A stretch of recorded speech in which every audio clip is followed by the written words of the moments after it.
The news broke on a quiet Tuesday morning, as the city slowly came to life.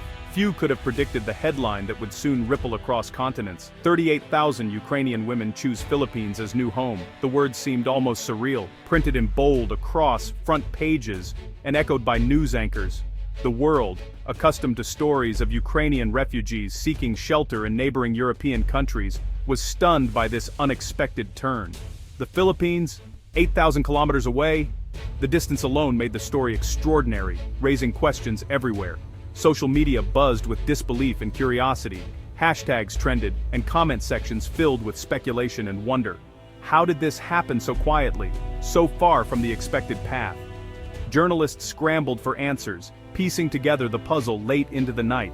Reporters found not chaos, but women arriving alone or in small groups, carrying laptops, portfolios, and determination. There was a sense of purpose in their steps. These were not just survivors, they were pioneers, ready to carve out new lives and opportunities in unfamiliar lands. The question quickly shifted: what was drawing these women from war-torn Europe to Southeast Asia? What hopes and dreams fueled such a bold move? This was migration driven by digital savvy and personal agency, not proximity or aid corridors.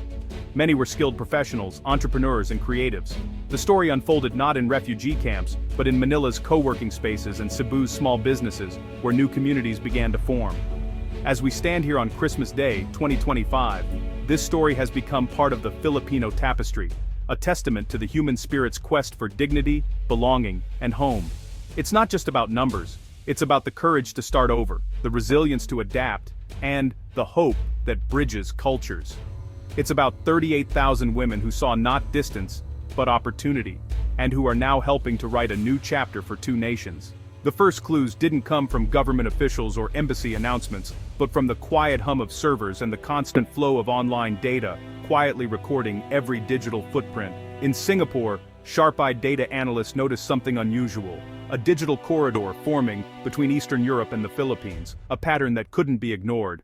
Suddenly, search queries for Philippine visas, cost of living, and job opportunities surged to unprecedented levels, far beyond what you'd expect from mere tourist curiosity.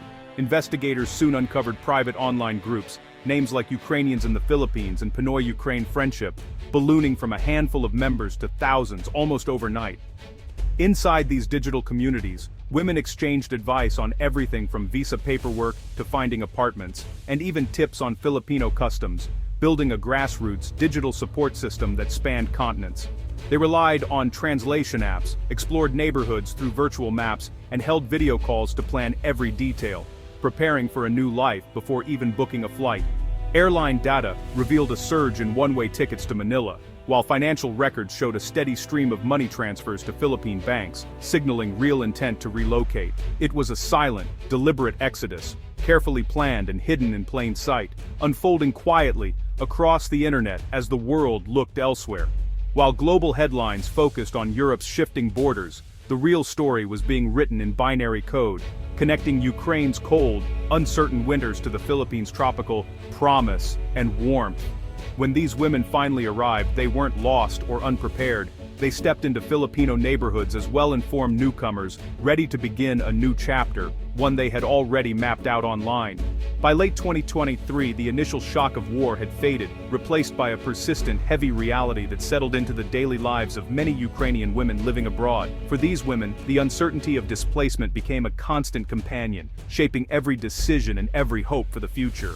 Europe offered safety from violence, but not the long-term stability they craved. Many highly skilled professionals found themselves working in low-wage jobs, their hard-earned qualifications and years of experience often unrecognized or undervalued. The high cost of living in European cities made it nearly impossible to save money or send support to family members still back home, adding to their sense of frustration and helplessness. These women longed for more than just safety. They yearned for a future where they could work, earn a living, and regain a sense of purpose and dignity.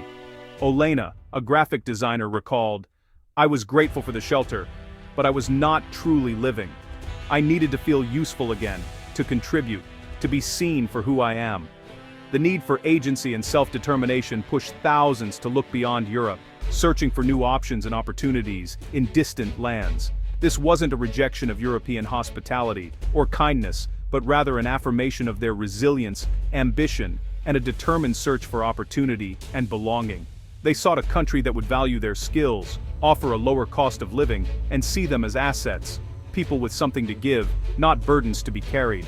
Their journey became about reclaiming their lives, rebuilding their identities, and finding a place where they could thrive, not just escape the shadows of war. The search was on for a true new beginning, a place to finally call home, and a future to believe in once more.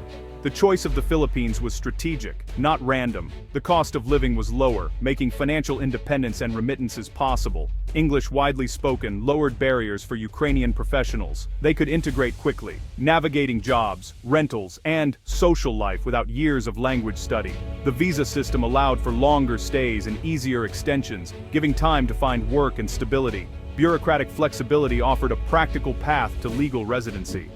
Most importantly, the Philippines' warm, family-oriented culture resonated deeply. Stories of Filipino kindness and community spread through online groups, promising a place to heal and belong. These women weren't just moving to a new country. They were choosing a society where they could rebuild. The promise of a friendly smile and a helping hand was a powerful antidote to trauma and isolation. The integration of Ukrainian women into Filipino society is best seen in everyday life. In Manila's tech hubs, Ukrainian developers now collaborate with Filipino teams, building bridges of understanding. Katerina, a project manager, says, "We learn from each other every day." In Dumaguete, Svitlana and a Filipina partner opened Kyiv and Kape, blending Ukrainian pastries with Filipino coffee, a new community favorite. Early arrivals formed support networks, organizing potlucks and sharing job leads, advice, and comfort. These gatherings became lifelines, not just social events. Filipino friends joined in, strengthening bonds between communities. In daily routines, a new tapestry is woven. Ukrainian mothers at school pickups, artists at weekend markets, neighbors sharing stories. These are not grand gestures, but small, meaningful interactions. The women are no longer just visitors, they are becoming neighbors, colleagues, and friends. Their stories enrich the fabric of Filipino society. Despite successes, the journey for these women is not without challenges. The influx of skilled professionals has created job market competition, leading some locals to worry about displacement. Some women struggle to find jobs matching their qualifications, accepting lower pay at first. Housing is a major challenge. Rising demand has pushed up rents, making it hard to find affordable, safe homes. Navigating leases and deposits is daunting for newcomers.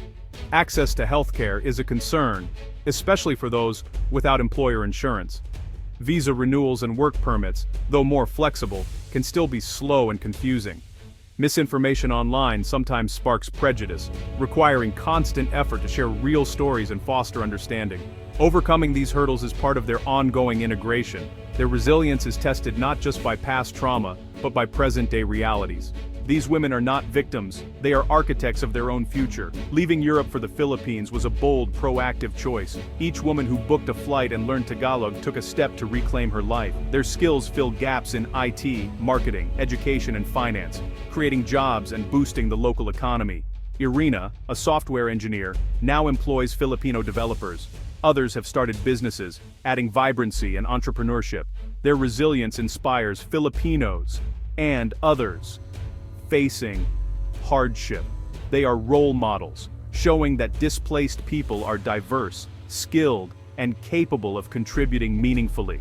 By telling their own stories and building support networks, they assert their identity as resourceful individuals. They are not just survivors, they are pioneers of a new, hopeful chapter.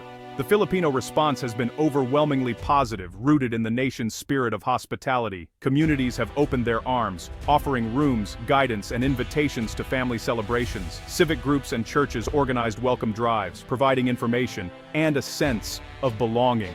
The government streamlined visa extensions and created legal employment pathways, recognizing the women's skills. Some critics worry about jobs and social services, but the public stance remains welcoming. The small Ukrainian diaspora and honorary consulate have helped bridge cultures and support newcomers. Long-term residents act as guides, helping both sides understand each other. This multifaceted response, from policy to personal kindness, has created a supportive ecosystem. The result, a new model for integration and community. The story of these 38,000 Ukrainian women offers lessons for our interconnected world. Technology has reshaped migration, empowering individuals to forge their own paths. This exodus was not orchestrated by states, but by a decentralized network armed with information and purpose. It signals a future where migration is more self-directed and global. These women sought more than safety. They sought dignity, autonomy, and the chance to contribute. Humanitarian response must evolve to include work, recognition, and integration, not just survival. For these women, home is no longer just a place on a map, but a network of relationships and belonging. They are planting new roots in Filipino soil, creating a hybrid identity that honors both past and present. Their journey is a testament to the enduring strength of the human spirit and the power of community. In seeking a haven, they have helped us all redefine what it means to be home.